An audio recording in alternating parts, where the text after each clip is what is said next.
Bonjour à vous. Comme d'habitude, si cette vidéo vous a plu, un petit pouce, un abonnement, éventuellement un petit don, lien dans la description, cela me permet de publier régulièrement. Aussi, n'hésitez pas à partager mes vidéos, cela permet à cette chaîne d'être mieux connue. Merci à tous pour tout cela. Donc là, c'est le point sur l'Ukraine du 28 décembre 2024, avec comme titres principaux, nous avons tout d'abord un colonel ukrainien qui nous parle de 120 000 soldats russes qui se sont regroupés dans le sud, dans l'Ukraine, et qui prévoiraient un grand assaut, plus précisément dans l'oblast de Kherson, en traversant le Dniepr. Et le premier assaut serait composé de 2000 soldats russes, toujours d'après ce colonel. Alors nous verrons si c'est vraiment vrai ou pas. En tous les cas, il précise que déjà des lignes de fortification ont déjà été construites et ou sont en train d'être construites sur la rive gauche du Dniepr en prévoyance de cette grande offensive russe, mais que cette grande offensive ne toucherait pas que Kherson, ça toucherait aussi Zaporojye. Évidemment, ça fait des mois que je vous parle déjà de cette grande concentration des forces russes qui, d'après les Ukrainiens, qui en parlent depuis longtemps déjà, sont en train de se préparer apparemment pour un grand assaut sur la ville de Zaporojye, toujours d'après les Ukrainiens, hein. Et encore une fois, ça fait plusieurs mois que je vous en parle, au moins 2 mois. Donc apparemment ça a l'air de se préciser puisqu'un colonel ukrainien a pris la parole pour dire que publiquement, eh bien, effectivement, ça sera en train de se faire, cette fameuse grande offensive tant attendue. Alors, nous verrons bien. Autre grand titre, nous avons Robert Fico qui a essayé d'être acheté par Zelensky, car oui, Zelensky a tenté le tout pour le tout en proposant à Robert Fico 500 millions d'euros d'avoirs russes pour qu'il arrête de bloquer l'entrée de l'Ukraine dans l'OTAN.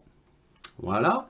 Le problème, c'est que Robert Fico, donc le Premier ministre slovaque, a rendu cela public. Il a dit que c'était évidemment scandaleux que Zelensky lui ait proposé ça. Ensuite, Zelensky, plus tard, pour se défendre, a dit que ses propos avaient été sortis de son contexte, bien évidemment. Alors bon, c'est assez culotté de la part de Zelensky d'essayer d'acheter Robert Fico. Et d'une, d'abord, il propose non pas l'argent de l'Ukraine, mais l'argent des avoirs russes. Alors bon, faut pas oublier que ni les États-Unis ni l'Union européenne n'a encore osé toucher aux avoirs russes. Alors évidemment, l'Union européenne s'échine à essayer de voler cet argent. Pour l'instant, le mieux qu'ils aient pu faire, c'est d'essayer de prendre les intérêts des avoirs russes. Et encore, tout cela n'est pas finalisé, hein. Je parle des intérêts. Tout cela n'est pas finalisé. Donc là, c'était quand même gonflé de la part de Zelensky de proposer cela à Robert Fico, qui n'est pas un imbécile. Robert Fico sait très bien que Zelensky n'a aucun pouvoir pour proposer 500 millions d'euros des avoirs russes. Bien évidemment, tout cela est vraiment ridicule. Et secondo, corrompre, entre guillemets, parce que c'est pas vraiment de la corruption, mais essayer d'acheter le vote de Robert Fico pour débloquer l'entrée de l'Ukraine dans l'OTAN, c'est une chose, mais il n'y a pas que la Slovaquie, il y a aussi la Hongrie. Donc ça voudrait dire faire la même chose avec la Hongrie. Alors évidemment, cette arnaque, entre guillemets, c'est faite parce que là, l'Ukraine a décidé de jouer son levier gazier, puisque il y a des pipelines, donc un pipeline qui passe par l'Ukraine et un qui passe par Souja, donc en Russie. Et bien évidemment, les Ukrainiens, quand ils ont pris Koursk, ils se sont précipités autour de Souja là où il y a le hub gazier qui ensuite permet de distribuer dans toute l'Europe. Donc les Ukrainiens ont fait du chantage à la Slovaquie en disant bah nous de toute manière on va couper l'arrivée du gaz dans toute l'Europe. Mais le problème c'est que ceux qui sont impactés par cette coupure de gaz, bah, en premier lieu c'est la Hongrie et la Slovaquie, évidemment qui hurlent. Et ils trouvent pas ça du tout normal, bien évidemment. Et bon, avec ce levier gazier, ben, Zelensky a essayé d'acheter Robert Fico, entre guillemets, bien sûr. Et Robert Fico, il a dit non, non, non, même avec le levier gazier, il n'est pas question que j'accepte ce chantage. Donc, bref, c'est tombé à l'eau pour Zelensky. Zelensky qui a vraiment pris Robert Fico pour un absolu imbécile. Et en plus, imaginez-vous le contexte, quoi.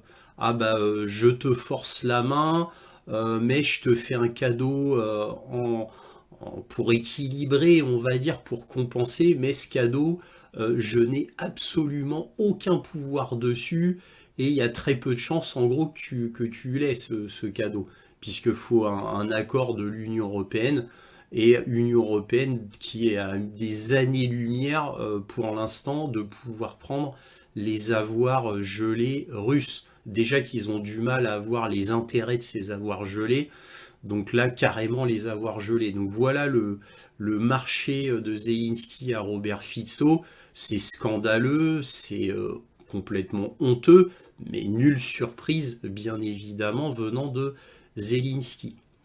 Alors, autre gros titre aussi, ben, nous avons un énorme sondage qui a été fait en Europe par The Guardian, qui montre bah, que le soutien au peuple ukrainien dégringole complètement.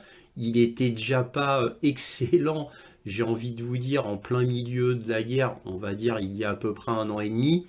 Là maintenant, il dégringole complètement. Donc là, on a un sondage qui montre très clairement que l'Europe en a marre et il voudrait un arrêt de cette guerre le plus rapidement possible, avec une Ukraine qui accepte de négocier avec la Russie, parce que la réponse est importante, il faut quand même préciser cela. En gros, le sondage montre que les gens voudraient que l'Ukraine bon, ben, s'écrase entre guillemets devant la Russie, parce qu'en gros c'est ça que ça veut dire, hein, et qu'on arrête les frais concernant l'Ukraine. Alors ça peut être, les gens évidemment donnent tout un tas de raisons. Ça peut être des raisons très nobles, c'est-à-dire bah, qu'on arrête les morts, tout simplement, des deux côtés le plus rapidement possible. Ça peut être aussi, bon, la Russie est trop puissante, l'Ukraine est trop faible, etc. Ça peut être aussi, bon, bah, l'OTAN a perdu, il faut qu'elle admette de manière fair-play qu'elle a perdu et qu'on arrête les frais, parce que c'est quand même l'argent des contribuables de l'Union européenne, il ne faut pas l'oublier, mais aussi indirectement de l'argent des contribuables américains. Bref, il y a tout un tas de raisons qui ont été données, mais ce sondage devait être dit publiquement afin de montrer que ça y est, l'Europe en a soupé de cette guerre, tout du moins côté de la population. Évidemment, côté gouvernement, ça c'est une toute autre affaire. Et nous verrons bien d'autres sujets comme d'habitude, car cette vidéo est en deux parties, comme d'habitude aussi. Les informations générales où on va détailler avec des articles les sujets principaux, mais aussi bien d'autres sujets comme d'habitude. Et cela sera suivi de la fameuse carte militaire, afin que vous sachiez ce qu'il se passe sur le terrain, ainsi que les dernières nouvelles du front, donc carte militaire, à ne pas manquer. Voilà, commençons. Là, un rapport côté russe disent « Depuis quelques jours, un intense travail de nettoyage des installations de l'armée ukrainienne à Kherson est en cours. Les frappes ont lieu aussi bien la nuit que pendant la journée. L'ennemi s'attend à notre offensive dans ce secteur et affirme que les forces russes sont regroupées jusqu'à 120 000 personnes sur la rive gauche. Le colonel des forces armées ukrainiennes Vladislav Seleznev estime que l'armée russe créera plusieurs têtes de pont sur la rive droite du Dniepr. Dans le même temps, selon lui, une opération offensive aura lieu à Zaporojie. Selon lui, la première vague comprendra également jusqu'à 2000 soldats et 300 bateaux. Donc voilà une petite carte.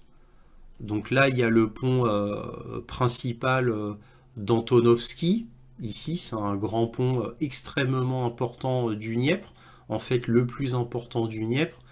Et là, les Ukrainiens pensent qu'il y aura un assaut russe en utilisant cette route qui traverse le pont. Voilà, ainsi que une attaque sur Kherson. Voilà. Donc, il rapporte que les forces russes ont pris d'assaut la zone du pont d'Antonovski et ont capturé ou consolidé les dachas qui l'entourent. L'enfer à Kherson. L'armée russe perce et consolide les dachas près du pont d'Antonovski, près de Kherson. Cela a été rapporté par le réalisateur Sergei Zenalov, qui vivait auparavant à Kherson. Il a raconté que Kherson a vécu l'enfer la nuit dernière et que les bombardements ont atteint la vitesse de 1000 obus en 40 minutes. Et à ce moment-là, des groupes de sabotage et de reconnaissance russes ont tenté à plusieurs reprises de pénétrer dans la ville par le pont d'Antonovski. Zelanov rapporte que les combattants russes ont pu prendre pied sur la rive gauche de la région de Dachi, qu'ils peuvent utiliser comme un tremplin pour attaquer la rive droite d'Antonovka et Kherson. Plus tôt à Kiev, il a été rapporté que les forces armées russes avaient l'intention de forcer le Dniepr dans un avenir proche, bien qu'il s'agisse d'une opération extrêmement difficile. Donc tout cela est très intéressant et c'est à se demander bien évidemment si cette opération est vraiment réelle ou pas.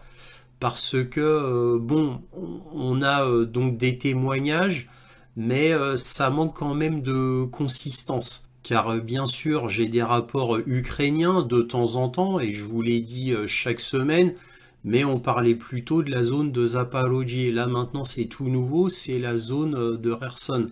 Alors là c'est un peu plus consistant parce que c'est un colonel ukrainien qui en parle, de manière d'ailleurs assez précise. Donc moi je suis assez confiant que cela va se produire, mais encore une fois tout cela manque de consistance.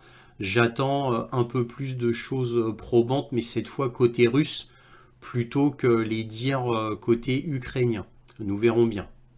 Alors là, un article de Politico qui nous dit « La Slovaquie profite de la guerre avec le transit du gaz russe », accuse Kiev. Les craintes du Premier ministre slovaque Robert Fico concernant la sécurité énergétique sont infondées, a déclaré un haut responsable ukrainien à Politico. Bien sûr, l'Ukraine dit qu'elle va couper le gaz russe dans toute l'Europe, c'est-à-dire le gaz qui passe par le pipeline en Ukraine, mais aussi le gaz qui passe par Koursk, c'est-à-dire en Russie, puisqu'il ne faut pas oublier que les Ukrainiens, s'ils ont pris l'oblast de Koursk en premier lieu en Russie, donc c'est à cause de Soudja, bien entendu, ça c'était le premier objectif pour contrôler le pipeline gazier russe qui alimente aussi l'Europe en gaz russe, bien évidemment, et cela permet d'avoir un levier supplémentaire pour Kiev. Oui, il n'y a pas de hasard. Bon, cela, je vous l'ai déjà dit à des dizaines et des dizaines de reprises, je ne vais pas me répéter. Bref, donc ils osent dire quand même, ils osent dire à Robert Fico qu'il n'a pas à s'inquiéter de l'arrêt du gaz russe. Bien entendu, la Slovaquie dépend totalement du gaz russe, exactement comme la Hongrie d'ailleurs. Donc sans gaz russe, c'en est fini de ce pays. Mais non, faut pas qu'ils s'inquiètent. Faut pas qu'ils s'inquiètent. Parce que ils vont couper le gaz russe, mais d'un autre côté, ils vont lui donner 500 millions d'euros des avoirs gelés russes que Kiev est absolument incapable de promettre en réalité, puisqu'elle n'a aucun levier sur ses avoirs russes. Mais bon, elle promet. Et ça devrait suffire à Robert Fico. Le problème, c'est que la Slovaquie va pas faire tourner ses usines, son chauffage et alimenter les particuliers avec de l'argent électronique. C'est pas avec du vent qu'on crée de l'énergie dans un pays. Voilà. Donc là, Kiev, très très fort. Là, il se moque du monde, mais à un point qui est, j'ai envie de vous dire, carrément cosmique. Mais bon, voilà, bon, Robert Fico, évidemment, a rejeté cette affaire qui était scandaleuse et honteuse, mais au dernier degré. Donc là, qu'est-ce qu'on lit? Le Premier ministre slovaque Robert Fico fait partie de ceux qui bloquent ces sanctions. Il est aussi l'un des principaux opposants à la candidature de l'Ukraine à l'OTAN. Alors, qui bloque les sanctions, c'est-à-dire les sanctions de l'Union européenne contre la Russie. Hein, Robert Fico, comme Viktor Orban, s'insurge contre ces sanctions contre les Russes et donc les bloque, ainsi que l'entrée de l'Ukraine dans l'OTAN. Donc en gros, il faudrait soudoyer Robert Fico, mais ensuite, il faudrait soudoyer Viktor Orban, bien sûr. Fico, qui avec le Premier ministre hongrois Viktor Orban prône un rapprochement avec Moscou depuis le début de l'invasion de l'Ukraine par le président russe Vladimir Poutine, a accusé jeudi Zelensky de lui avoir proposé 500 millions d'euros d'actifs russes pour soutenir la candidature de Kiev à l'alliance militaire, c'est-à-dire à l'entrée dans l'OTAN. Bien sûr, j'ai dit jamais, a répondu le Premier ministre populiste. J'adore hein, le petit adjectif qui est ajouté après Premier ministre. C'est un populiste, hein, donc c'est sale. Un Premier ministre qui est pour son peuple, qui veut la souveraineté de son pays, c'est pas bien, c'est sale, c'est quelqu'un vraiment qu'il faut regarder avec mépris, hein, parce que populiste est un mot méprisant pour nos grands médias occidentaux, bien évidemment. Bon bref, vous voyez, ça vole très très bas, et c'est pire que ça, c'est honteux au dernier degré. Ça devrait normalement scandaliser tout le monde. Mais bon, les médias étant contrôlés par qui vous savez, je ne vais pas aller plus loin. Alors, ici un article du Guardian qui nous dit le soutien à l'Ukraine jusqu'à ce qu'il gagne chute fortement en Europe occidentale selon un sondage. YouGov enquête révèle que la fin de la guerre avec la Russie est une option préférée dans 4 des 7 pays. Donc là, on va voir tout de suite voilà, le résultat. Et là, vous voyez par exemple la Suède, le Danemark, etc. Donc en rouge, c'est le soutien à l'Ukraine jusqu'au retrait des Russes. Donc même si cela signifie que la guerre dure plus longtemps. Et en bleu, c'est encourage à négocier la fin du conflit, même si la Russie a le contrôle de certaines parties de l'Ukraine. Donc là, vous voyez qu'en rouge, ceux qui veulent que ça continue, bah, ça descend. Là, par exemple, la Suède, de 60%, c'est passé à 50%. Là, de 18%, c'est passé à 24%, ceux qui veulent les négociations, etc. Donc, vous voyez les deux courbes, là, Danemark, Angleterre, Allemagne, Espagne, France, Italie. Donc vous voyez les courbes sont très claires, les tendances sont strictement les mêmes partout. Pour la courbe rouge, c'est-à-dire de continuer jusqu'à ce que les Russes s'en aillent, bah, vous voyez que ça baisse dans tous ces pays-là, dans les 7 pays, ça baisse partout. Ça baisse pas mal même. Et l'inverse, pour les négociations, vous voyez que ça monte dans absolument tous les pays. Partout. Partout, partout, partout. Et là, en Italie, grosse remontée. Hein. Donc, vous voyez, tout ça est de très mauvais augure pour l'Ukraine. N'oublions pas que nous avons aussi Trump, l'arrivée de Trump le 20 janvier, ainsi que son ambassadeur, entre guillemets, qu'il a nommé pour régler le conflit ukrainien, c'est-à-dire le général Kellogg, qui, avant qu'il soit nommé, lui, il était pour un arrêt des aides à l'Ukraine, le général Kellogg. Donc c'est ce fameux envoyé spécial de Trump qui va exclusivement régler le conflit ukrainien côté américain. Ben lui voudrait que ça s'arrête aussi le plus rapidement possible. Donc on peut penser que ben, tout cela ben, commence à dire à tout le monde, que ce soit aux grands médias, à la population, qu'ils commencent à bien le voir que tout ça, ça sent la fin. Ça sent l'effondrement déjà au niveau du front, mais ça sent la fin du soutien au niveau des opinions publiques.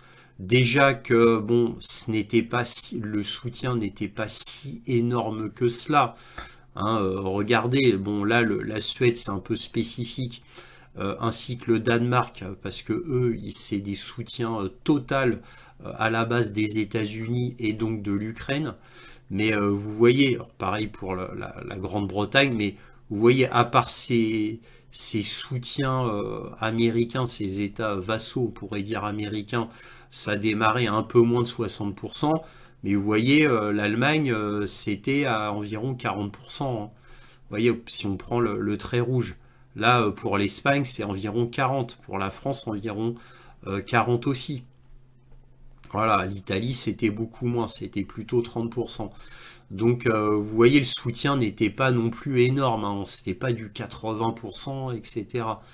Donc, tout cela est de très mauvais augure pour l'Ukraine, puisque là, ça se passe mal absolument tous les niveaux.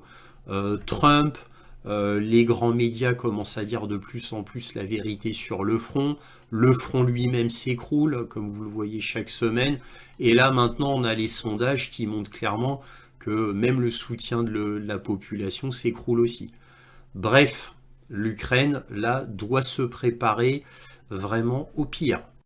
Dans ce titre du Financial Times, on apprend, évidemment sans surprise aucune, que le malheur de l'Ukraine fait le bonheur du complexe militaro-industriel américain. Et oui, cette guerre a permis aux groupes de défense mondiaux de recruter à leur rythme le plus rapide depuis des décennies, dans un contexte de commande record. Donc là, il parle des groupes de défense mondiaux. Certes, il ne parle pas que du complexe militaire-industriel américain, mais dans l'article, c'est très clair. C'est à 60% le complexe militaire-industriel américain qui engrange les plus gros bénéfices, la plus grosse part du gâteau de tout l'argent qui a pu être donné à l'Ukraine. C'est le complexe militaire-industriel américain. Ensuite, c'est l'Europe et presque à égalité, on a la Corée du Sud. Étonnamment, j'ai envie de vous dire. Donc en gros, les grands fabricants d'armes côté OTAN. Alors évidemment, plus précisément pour l'Europe, celui qui s'est le plus gavé, ben, c'est l'Allemagne. En second, c'est la France. Mais la France est très loin derrière l'Allemagne. Les Britanniques un petit peu, mais l'Allemagne est très très loin devant au niveau de l'Union européenne. Bref, donc on a les complexes militaires industriels, eux se sont gavés, absolument gavés de cette guerre en Ukraine. Alors nul étonnement sur le fait que ben, tous ces énormes entités de l'État profond ben, poussent à fond, bien évidemment, pour que cette guerre continue. Hein, plus la guerre continue, plus ils engrangent de bénéfices. Donc évidemment, c'est tout leur intérêt que ça continue au maximum. Encore une fois, nul étonnement pour personne. Alors là, un article de France 24 qui réactive la propagande quant aux soldats nord-coréens à Kursk. Séoul évalue à 1100 le nombre de soldats nord-coréens tués ou blessés face aux Ukrainiens. Plus de 1100 soldats nord-coréens ont été tués ou blessés depuis qu'ils combattent en Ukraine aux côtés de la Russie. Et leur armée prépare un nouveau déploiement de troupes ainsi que des livraisons d'armes, a affirmé lundi l'état-major sud-coréen. Voyons voir ça. La Corée du Nord s'apprête à envoyer de nouvelles troupes en Russie en renfort ou pour relever celles qui combattent déjà, a fait savoir lundi le 23 décembre l'état-major sud-coréen, qui dit avoir observé des préparatifs. Nous estimons que les troupes nord-coréennes qui sont récemment parties au combat contre les forces ukrainiennes ont subi environ 1100 pertes, un chiffre qui comprend les morts et les blessés, a aussi estimé dans un communiqué le comité des chefs d'état-major interarmés de Corée du Sud, JCS. Les renseignements recueillis par Séoul indiquent que le Nord est en train de produire et de livrer des drones pouvant s'autodétruire à la Russie, a ajouté le JCS. Selon lui, Pyongyang fournit également à Moscou ses canons autoporteurs de 170 mm, les redoutables Koksan, d'une portée de 40 à 60 km, ainsi que des MLRS de 240 km. Alors effectivement, les Koksan, ça c'est redoutable. C'est des obusiers automoteurs qui peuvent effectivement lancer des obus entre 40 et 60 km. Alors pourquoi c'est redoutable? Parce qu'ils peuvent tirer très loin, mais surtout que les Nord-Coréens en ont beaucoup des Koksan en grosse quantité, avec les obus en grosse quantité qui vont avec. Donc oui, effectivement, c'est redoutable. Mais bon, bref. Là, selon le JCS, on a beaucoup d'affirmations. Ils sont en train de produire et de livrer des drones. Où sont les preuves? Où sont les documents? Où sont les photographies, les vidéos? Nous estimons que les troupes nord-coréennes, ont subi 1100 pertes. Où sont les preuves? Les documents, les vidéos, les images? Quelque chose de concret, des témoignages qui soient irréfutables, évidemment. La Corée du Nord s'apprête à envoyer de nouvelles troupes en Russie. Ah bon? Ah donc ils savent ce que l'état-major nord-coréen a décidé? Ah, ils sont vraiment très forts. Et vous notez, c'est toujours la Corée du Sud. N'oublions pas, et ça fait des mois que je vous le dis maintenant à chaque semaine, n'oublions pas que c'est la Corée du Sud qui a démarré cette histoire des Nord-Coréens. Ne l'oublions pas. C'est la Corée du Sud. N'oublions pas qu'ensuite l'Ukraine a menti sans vergogne en disant dès le début qu'il y avait des soldats nord-coréens en Ukraine qui se battaient. Bon, bref, je ne vais pas vous refaire l'histoire chaque semaine, parce que je vous répète tout ça chaque semaine. Donc, bref, ça continue. Pendant un mois, ils avaient abandonné, et là, maintenant, hop, ça revient, comme ça, tout d'un coup. Donc, évidemment, l'article du Financial Times que je vous avais montré, qui interviewait des soldats ukrainiens à Kursk, dont des commandants ukrainiens à Kursk, qui se moquaient des journalistes en disant nous, on n'a toujours pas trouvé de soldats nord-coréens dans les forêts de Kursk. Vous vous souvenez, je vous avais montré l'article du Financial Times avec plein d'autres témoignages de soldats ukrainiens. Donc, pour la BBC, puisque c'était pardon, pas le Financial Times, la BBC, excusez-moi. Mais la BBC avait montré cela et ça n'a été repris par aucun autre média, bien évidemment.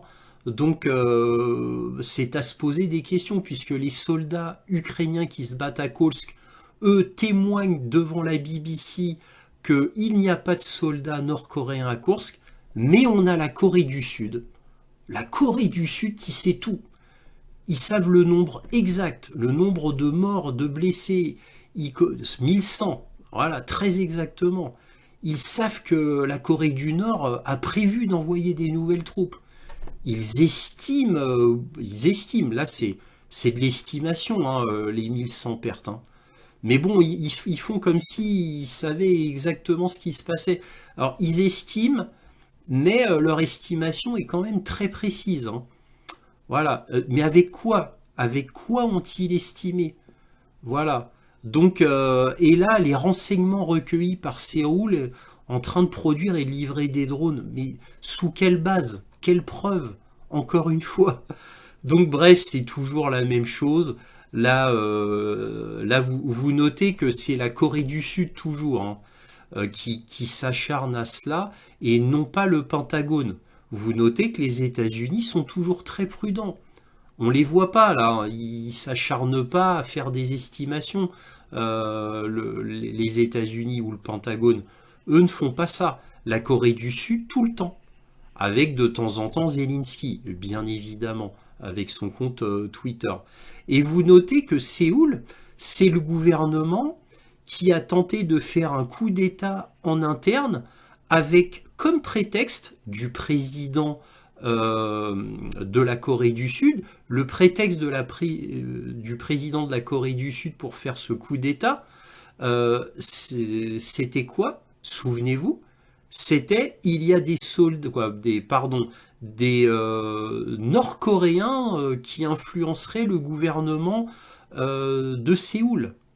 Et oui, on, vous notez cette obsession, alors évidemment, obsession complètement artificielle, bien évidemment, ça sert leur intérêt, concernant les Nord-Coréens. Donc les Nord-Coréens, c'est l'équivalent des Russes pour l'Occident, c'est-à-dire ils sont responsables de tout. Donc les problèmes de la Corée du Sud, c'était l'influence nord-coréenne sur le gouvernement de Séoul. C'est pour ça que le président donc a fait ce coup d'État au sein même de la Corée du Sud. Voilà. Donc c'est toujours les Nord-Coréens. Donc les Nord-Coréens ont bon dos et ça sert d'excellent prétexte pour tout un tas de choses. Et là, comme par exemple de continuer une propagande absolument ridicule qui pourtant a été démystifiée en grande pompe par la BBC, qui s'est retrouvée ensuite bien seule malheureusement. Pour revenir à un sujet plus sérieux, donc là toujours The Guardian qui nous dit l'Ukraine doit prendre des décisions difficiles en raison de la pénurie aiguë de troupes de première ligne. L'armée est de plus en plus composée d'hommes plus âgés, mais Zelensky est réticent à abaisser l'âge de mobilisation à 25 ans. Des scènes similaires se produisent désormais fréquemment en Ukraine où l'armée, épuisée et décimée, est de plus en plus composée d'hommes âgés. Alors que le pays s'approche de 3 ans de guerre à grande échelle avec la Russie et attend avec inquiétude l'arrivée de Donald Trump à la Maison-Blanche, une grave pénurie de personnel au front pose un dilemme.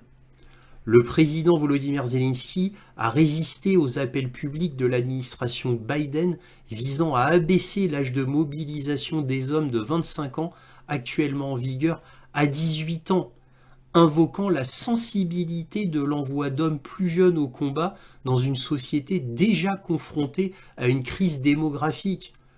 C'est marrant, là, quand Biden fait une pression à Zelensky pour abaisser l'âge à 18 ans, là, il n'y a pas d'ingérence. Là, il n'y a pas d'ingérence, aucun problème. Et en plus, c'est une ingérence absolument scandaleuse. C'est pour sacrifier des jeunes hommes de 18 ans au front. Pour quel objectif?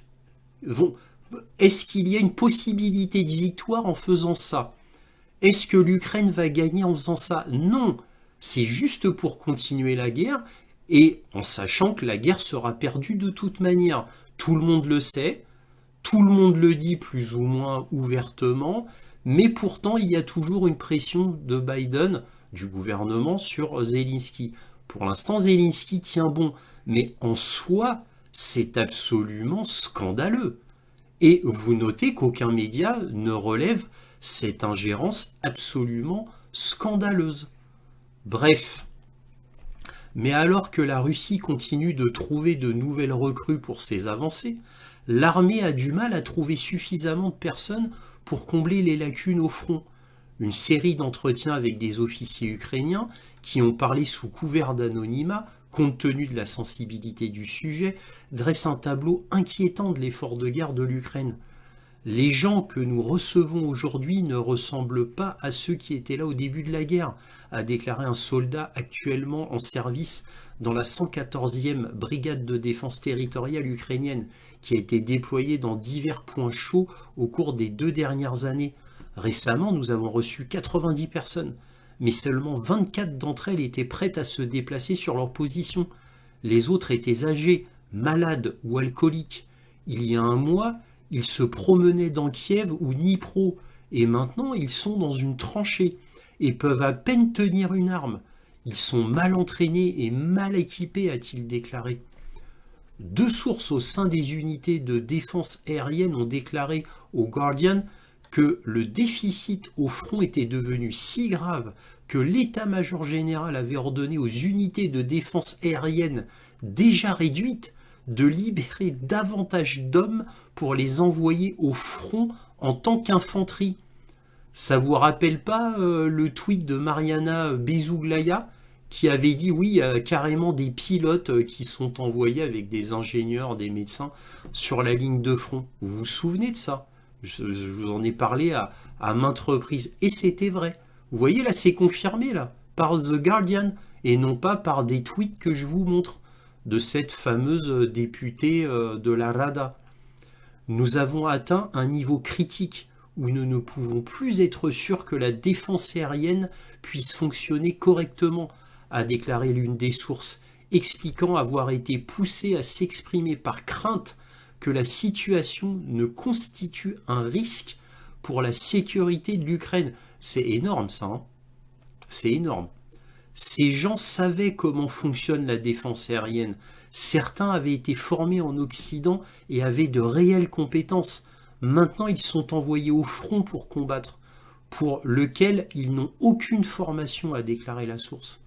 Les commandants peuvent utiliser ces ordres pour envoyer au front les soldats qu'ils n'aiment pas en guise de punition, a déclaré la source. On craint également que, munis de connaissances sensibles sur les positions et les tactiques de la défense aérienne ukrainienne, ces soldats risquent de divulguer des informations importantes s'ils sont capturés par les Russes au front. Le mois dernier, Mariana Bezuglaya, une députée controversée et franche, tiens, a affirmé dans un message sur Telegram que les troupes de défense aérienne étaient transférées vers des unités d'infanterie, ce qui réduisait les taux de réussite de l'Ukraine en matière d'abattage de drones russes. Yuri Ignat, un porte-parole des forces de défense aérienne, a confirmé à l'époque que ces transferts avaient bien lieu, affirmant qu'ils étaient très douloureux. Mais il a nié que cela ait eu un impact sur les taux d'abattage des drones. Les personnes avec lesquelles le Guardian s'est entretenu ont toutefois déclaré que les demandes croissantes de transfert rendaient difficile le bon fonctionnement des unités de défense aérienne. Cela dure depuis 1 an, mais la situation s'aggrave de plus en plus, a déclaré une autre source, un officier travaillant dans la défense aérienne. Je n'ai déjà plus que la moitié de mes effectifs. Ces derniers jours, la commission est venue et ils en veulent des dizaines de plus. Il ne me reste que les plus de 50 ans et les blessés. C'est impossible de gérer des choses comme ça, a-t-il dit. Bref, je ne vais pas continuer tout l'article car il est fort long. Je crois que vous avez le tableau général et le tableau général, il est évidemment catastrophique comme à chaque fois que je vous le montre chaque semaine, j'ai envie de vous dire. Sauf que chaque semaine, vous notez que les grands médias sont de plus en plus ouverts quant à la réalité du terrain. Ça y est, on parle même très fort. Bon, le point d'apothéose, ça a été la BBC qui a carrément interviewé des soldats ukrainiens à Kursk pour dire qu'il n'y avait pas de soldats nord-coréens à Kursk. Donc ça a été très très fort de la part de la BBC. Mais on a quand même des témoignages forts. Là, on a The Guardian. D'habitude, c'est plutôt New York Times, Washington Post, The Financial Times, The Economist aussi. Là, on a des grands journaux. The Guardian, c'est un grand journal populaire. C'est pas un grand journal international. Mais vous voyez, c'est de plus en plus ouvert quant à la réalité du terrain et la vérité commence à émerger de manière massive. C'est très bien. Ici un article du Washington Post qui va étonner personne en réalité, surtout ceux qui me suivent. Des obus de mortier défectueux déclenchent des allégations de corruption dans l'industrie de la défense ukrainienne. Des militants réclament une enquête sur les principales institutions de défense ukrainiennes suite aux accusations selon lesquelles des dizaines de milliers d'obus de mortier fabriqués localement échouent ou ratent leur tir. Je vous en ai déjà parlé il y a un mois où Kiev disait qu'il y avait environ 100 000 de ces obus qui étaient défectueux et potentiellement dangereux. Donc là, on a encore une autre affaire. Les accusations de corruption qui pèsent sur le secteur de la défense ukrainien constituent également un obstacle potentiel à l'aide future et aux futurs investissements dans l'industrie de la défense en plein essor du pays de la part des alliés internationaux de Kiev. Les responsables de ces organismes gouvernementaux ont commis une série d'actes qui ont empêché les obus de mortier d'être utilisés aux fins prévues, portant atteinte à la capacité de défense de l'Ukraine, a déclaré le centre dans sa pétition. D'après les faits déjà exposés, il ne fait aucun doute raisonnable que les responsables chargés du contrôle de la qualité étaient au courant du dysfonctionnement des obus de mortier, mais ont intentionnellement permis qu'ils soient envoyés aux forces armées ukrainiennes, a déclaré Dalia Kalienuk, directrice exécutive du centre, dans une interview. Vitali Chabounine, le directeur du centre, a publié lundi une pétition sur Facebook. Il en a également adressé une autre au Bureau national anticorruption d'Ukraine, une agence gouvernementale indépendante chargée de lutter contre la corruption, pour le prétendu paiement en trop de quelques 90 millions de dollars à une entreprise polonaise d'armement. Ces affaires constituent les deux opérations de corruption les plus sanglantes de 2024, a écrit Chabounine. Alors la première opération de corruption concernant les obus, je vous en ai parlé encore une fois il y a un mois. Le mois dernier, les médias ukrainiens ont rapporté qu'une part importante des obus de mortier de 120 mm et un nombre plus restreint d'obus de 82 mm récemment arrivés sur la ligne de front étaient défectueux. Ces deux types d'obus de mortier sont un élément clé de la défense de l'Ukraine contre les assauts de l'infanterie russe.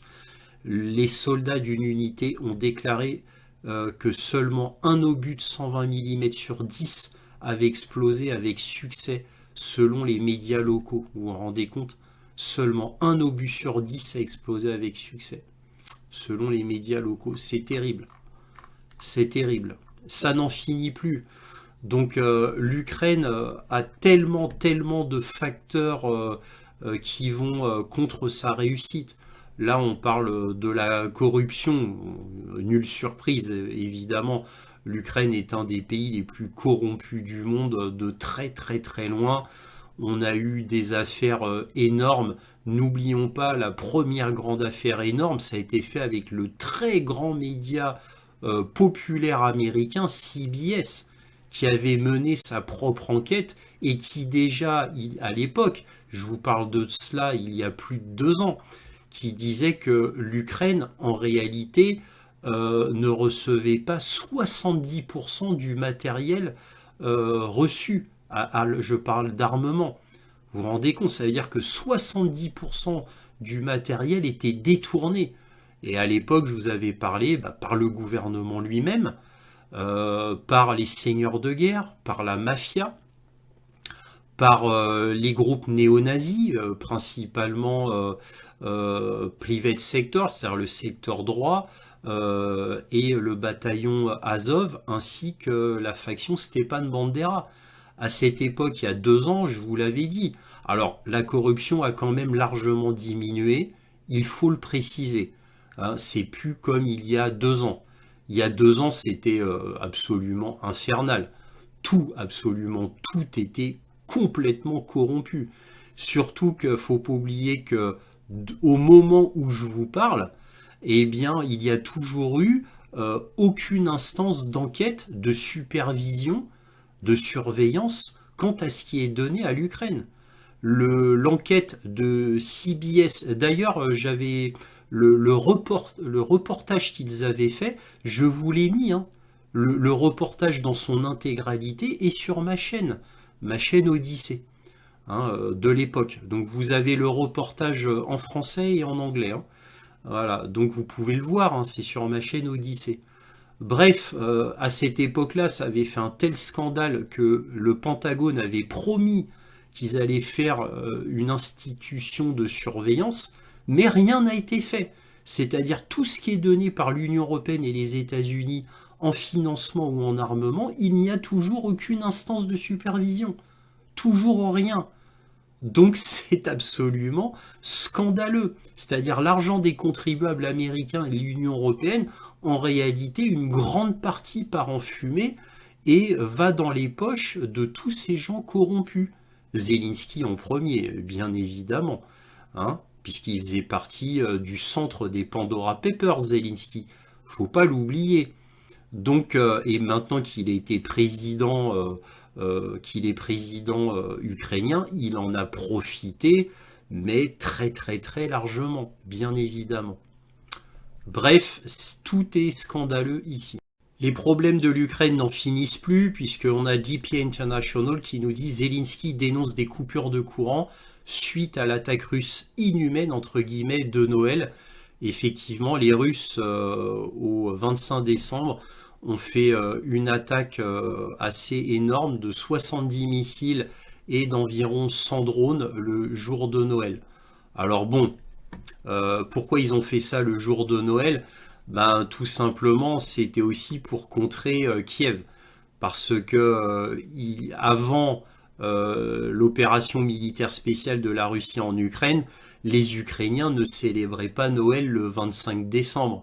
Ils le célébraient comme les Russes, et ce depuis des décennies, c'est-à-dire le 7 janvier.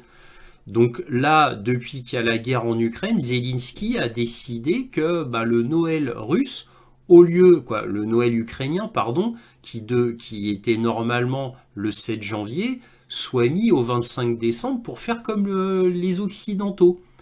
En gros, pour imiter les Occidentaux.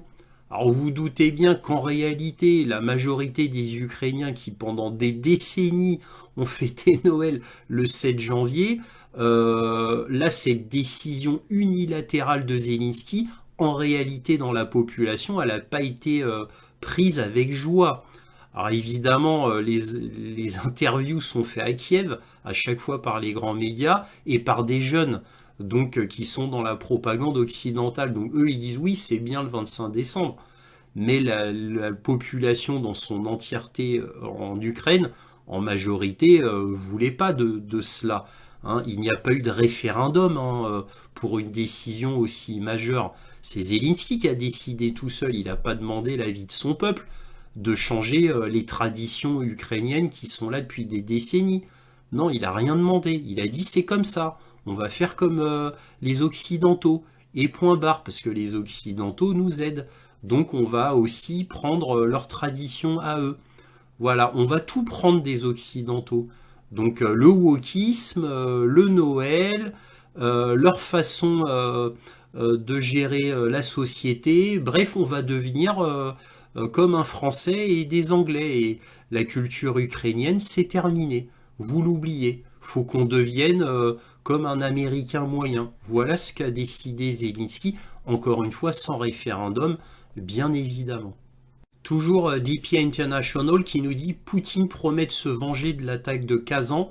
Alors Kazan c'est une très grande ville de Russie et il y a eu une attaque de 6 drones qui ont frappé des immeubles résidentiels à Kazan. On voit les images, hein, on voit les images, c'était des drones assez importants qui n'ont fait aucune victime, mais qui ont fait que des blessés, 3 blessés, donc pas grand-chose, mais ça aurait pu être très grave, parce que là, ils ont frappé de plein fouet des immeubles résidentiels. J'ai vu les images, c'est impressionnant, mais ça fait assez peu de dégâts. Mais ça aurait pu tuer des gens qui étaient dans des appartements ou des gens en train de travailler. Donc là, Poutine a promis de se venger de l'attentat de Kazan. Bah, on verra sous quelle forme. Alors là, un article intéressant de la Pravda qui nous dit la direction principale du renseignement du ministère ukrainien de la Défense a dénombré 1400 missiles à longue portée en Russie. Selon le représentant de l'agence Youssof, la Fédération de Russie dispose de 350 missiles calibre, missiles de croisière, 500 Onyx, toujours missiles de croisière, plus de 50 Kinjal, missiles hypersoniques, plus de 130 missiles Iskander, missiles balistiques, et plus de 400 missiles de classe KH-100, KH-55 et KH-35. Ce sont des missiles de croisière, tout cela. En outre, les services de renseignement ukrainiens, selon les services de renseignement ukrainiens, Moscou peut produire 40 à 50 missiles Iskander, 30 à 50 calibres et environ 50 missiles KH-101 par mois. Donc évidemment, c'est absolument énorme. Et ça vient du côté ukrainien. Ça veut dire que Moscou ne manquera jamais de missiles, visiblement. Et encore une fois, ça vient du ministère ukrainien de la Défense. Donc on peut penser que c'est relativement vrai, même si ce n'est pas forcément exact, puisqu'il serait difficile pour eux de savoir en réalité combien exactement la Russie peut produire de missiles. Mais bon, c'est des estimations somme toute intéressantes. Très vite, un dernier article avant de passer à la carte militaire, ça vient d'Associated Press qui nous dit des drones ukrainiens ont frappé un dépôt de carburant russe pour la deuxième fois ce mois-ci. Ils ont envoyé une vingtaine de drones dans l'oblast de Orel, dans le sud de la Russie. Presque tous les drones ont été détruits en vol. Il y en a un qui est passé, ça a fait un petit incendie qui a vite été étouffé d'après le gouverneur d'Orel. Voilà ce qu'on pouvait dire. Bon, c'est un petit peu toujours la même chose pour l'Ukraine qui tente ce qu'il peut avec ses moyens, c'est-à-dire de frapper directement la Russie avec des endroits très peu protégés pour avoir les chances de dire au monde qu'ils font des frappes réussies. Parce qu'évidemment, ils enverraient ces drones sur le front, que les drones seraient immédiatement abattus. C'est pour ça qu'ils ne les envoient jamais sur le front. Voilà, on va passer à la carte militaire. Voici la carte militaire. Donc tout de suite, on va parler des frappes ukrainiennes qui ont été faites sur Kazan et dans l'oblast d'Orel, ici. En représailles, Vladimir Poutine a dit qu'il allait frapper l'Ukraine et particulièrement ses infrastructures énergétiques. Eh bien, c'est ce qu'il a fait. Il y a eu des frappes un peu partout. Donc la dernière, c'était 70 missiles et 100 drones. Évidemment, ça a causé des pannes de courant un petit peu partout en Ukraine, comme d'habitude. Et comme d'habitude aussi, l'électricité, l'énergie ne cessent de baisser en Ukraine. Et comme le froid est intense présentement dans ce pays, c'est extrêmement difficile pour la population ukrainienne, mais aussi pour les soldats, bien sûr. Donc là, sur le front, eh bien, comme je vous en ai parlé dans la vidéo, il y aurait une armée qui sera en train de se former à peu près ici et à peu près ici. D'après le colonel ukrainien que l'on a vu, il y aurait un plan de grande offensive russe plutôt ici, donc en traversant le Dniepr. Nous verrons bien. Alors là, c'est vrai que les Russes sont en train de nettoyer pas mal de petits îlots qui sont sur tout le Dniepr ici. Il y a un grand nettoyage russe qui est en train de se faire. Voilà, alors maintenant, est-ce vrai, est-ce faux quant à cette fameuse grande offensive? Si vraiment c'est le cas, ça va être très difficile pour les Russes parce que le Dniepr est très très large. Hein, ça peut aller à près d'1 kilomètre de largeur. Donc c'est très très très difficile, surtout quand il fait très froid. Mais bon, bref, nous verrons bien. Alors là où c'est le plus intéressant, c'est toujours l'endroit habituel, c'est-à-dire dans l'oblast de Donetsk, c'est là où ça avance le plus. Alors évidemment, ça combat, on est toujours ici, hein, bien entendu, hein. Ce n'est pas calme hein, dans la zone d'Orerov ici, ça combat, mais c'est toujours stagnant quant aux lignes de front. Donc là, il y a eu une avancée, on va dire, relativement importante des Russes, et vous voyez que Grande Novosilka est en train d'être complètement prise en tenaille, et donc ça forme un véritable chaudron. Donc là c'est les lignes qui étaient présentes la semaine dernière, hein, les lignes pointillées. Vous voyez qu'il y a une avancée très claire. Et comme je vous l'avais dit la semaine dernière, après, ils vont s'attaquer au chapelet de ville ici, d'après les mouvements de troupes que j'ai pu voir. Là, Vuhledar ou Ougledar est entouré de jaune, c'est juste pour point de repère, vu que c'était une zone extrêmement importante, c'était la dernière grande forteresse à l'époque voilà, du front. Donc je l'avais entouré d'un cercle jaune. Donc là, vous voyez, il y a eu de grosses avancées ici russes, vraiment des avancées très importantes. Là, vous voyez la fameuse ville de Koulakovie, bon, qui s'étend jusque-là en réalité, elle s'étend jusque-là. Après, c'est Dachnier, mais Kourakovie s'étend jusque-là. Vous avez vu, là, c'est les lignes de la semaine dernière. Vous avez vu un petit peu l'avancée russe qui est très impressionnante, hein. Donc là, Koulakovie, on peut dire que c'est fini, hein. Ça va tomber. Là, il n'y a presque plus personne. Aux dernières nouvelles, la semaine dernière, je vous avais dit qu'il n'y avait plus que 700 soldats ukrainiens d'après les rapports ukrainiens. La semaine dernière, je vous avais dit qu'ils avaient demandé à plusieurs reprises de faire retraite. Cela leur a été interdit, donc beaucoup ont fui. Alors maintenant, je ne sais pas combien il en reste, mais d'après les rapports ukrainiens que j'ai lus, beaucoup ont fui. Alors beaucoup, ça veut rien dire, ça peut être juste quelques dizaines. Mais bon, bref, c'était intéressant à savoir. Là, vers Pakrovsk, grosse avancée russe comme vous pouvez le voir. Grosse avancée russe. Les épingles rouges, c'est la direction des avancées. Là, c'est les lignes de la semaine dernière en pointillé où vous pouvez voir qu'il y a vraiment des grosses avancées. Donc là, je suppose, là c'était la ligne stratégique de direction des armées. Je suppose que là, ils vont se diriger vers Kostiatynopil, comme je l'ai marqué depuis déjà plusieurs mois déjà. On verra bien. Donc là, grande avancée ici, petite avancée là. Vous pouvez voir donc qu'ils se dirigent vers Oudachnier.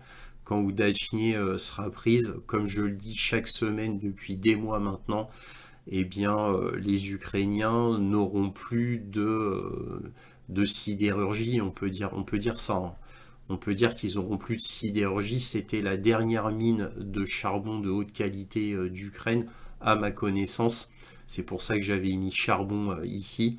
Donc ça, c'est la dernière. L'avant-dernière, c'était Selidovo ici, qui était encore plus important qu'Oudachnier. Bref, donc ça va être une prise très stratégique pour les Russes et une terrible nouvelle pour les Ukrainiens. Voilà, donc là, c'était vraiment là que les Russes avançaient le plus. Donc c'est ici qu'il y a la plus grande concentration de troupes russes en ce moment.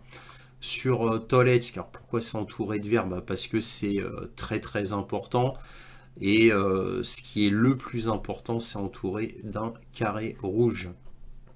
Donc Toretsk, très important, puisque c'était un verrou stratégique, ainsi qu'une petite base logistique. Donc Toretsk, c'est la fin, hein. Évidemment, ça c'est pris à 90%.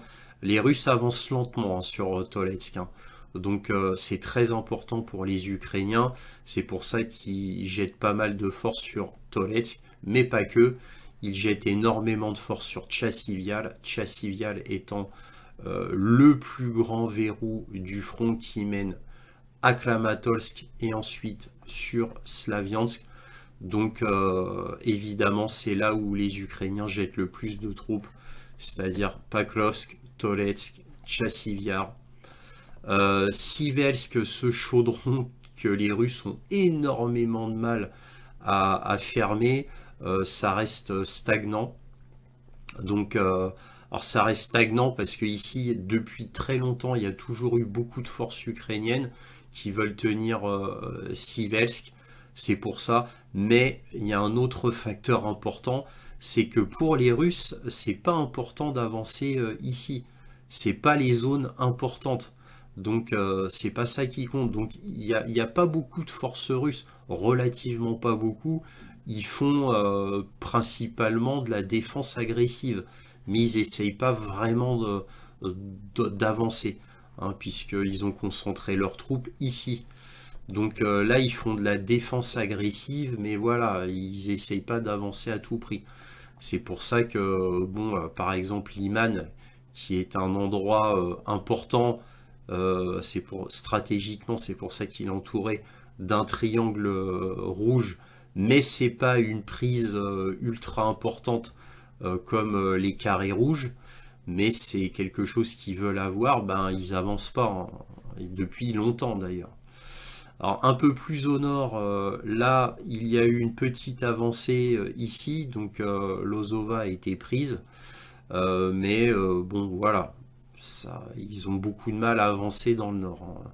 Pareil pour Kupiansk, ça n'a pas avancé d'un pouce, et je le répète encore une fois, parce que bah, les Russes, eux, ont plutôt concentré leurs forces ici, et là ils font plutôt de la défense agressive tout simplement. Sur Wolfschansk, Lipsi, il ne s'est rien passé de spécial.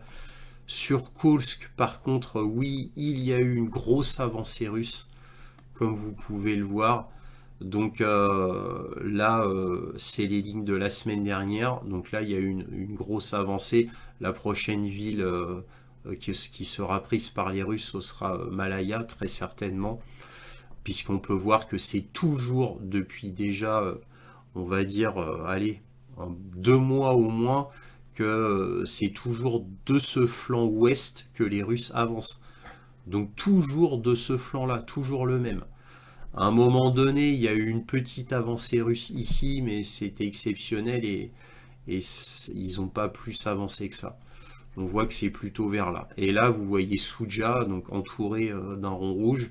Hein, n'oublions pas que ici c'est le quartier général restant des forces armées ukrainiennes. Et pourquoi ils se concentrent ici? Bah parce que c'est à Souja qu'il y a les pipelines gaziers qui alimentent l'Europe, hein. Je vous rappelle qu'il y a 2 pipelines qui alimentent l'Europe. Il y en a un qui passe par ici, donc côté russe, et un qui passe par ici, côté ukrainien. Voilà, voilà ce qu'on pouvait dire sur la carte militaire. Donc si cette vidéo vous a plu, n'hésitez pas, un abonnement, un pouce, éventuellement un petit don, lien dans la description. Et aussi n'hésitez pas à partager mes vidéos afin que cette chaîne soit mieux connue. Merci à tous pour tout cela et toujours soyez curieux.